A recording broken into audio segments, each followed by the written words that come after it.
अंतरावर असलेला भुशी डॅम आहे। सकाळचे 7:30 वाजलेले आहेत। 7:30 वाजता पण तुम्ही बघू शकता की इथे पर्यटकांची किती गर्दी झालेली आहे।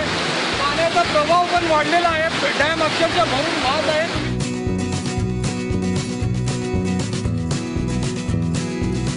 त्यात धरण ओव्हरफ्लो झाल्याने दर विकेंडला पर्यटकांची हाऊसफुल गर्दी येथे पाहायला मिळते।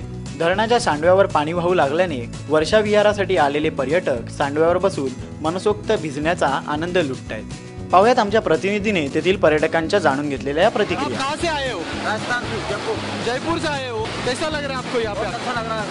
आम्हाला कधी असं वाटलं नव्हतं इतकं चांगलं क्लायमेट असेल इकडं। महाराष्ट्रामध्ये एवढं सुंदर ठिकाण आहे की बाहेर कुठं जायची गरज नाही। आपण पर्यटकांना पण आपण सजेस्ट करू शकतो ही जागा की खूप चांगली जागा आहे, इकडे तुम्ही येऊ शकता दरवर्षी।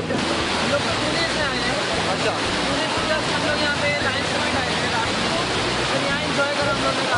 और आपको कैसा लग रहा है? बहुत अच्छा, रोमांटिक है क्लाइमेट। और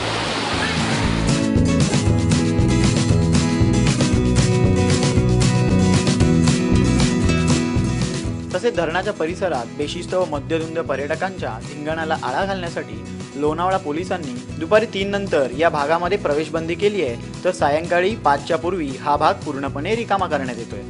धरणात बुडून किंवा धबधब्यांच्या दगडांवर चढताना होणारे मृत्यू टाळण्यासाठी धोकादायकपणे वागणाऱ्या पर्यटकांवर कठोर कारवाई देखील केली जाणार आहे। त्यामुळे आनंदाला सीमा नसाव्यात असं असलं तरी सुरक्षेची जबाबदारी ही आपलीच आहे बरं का।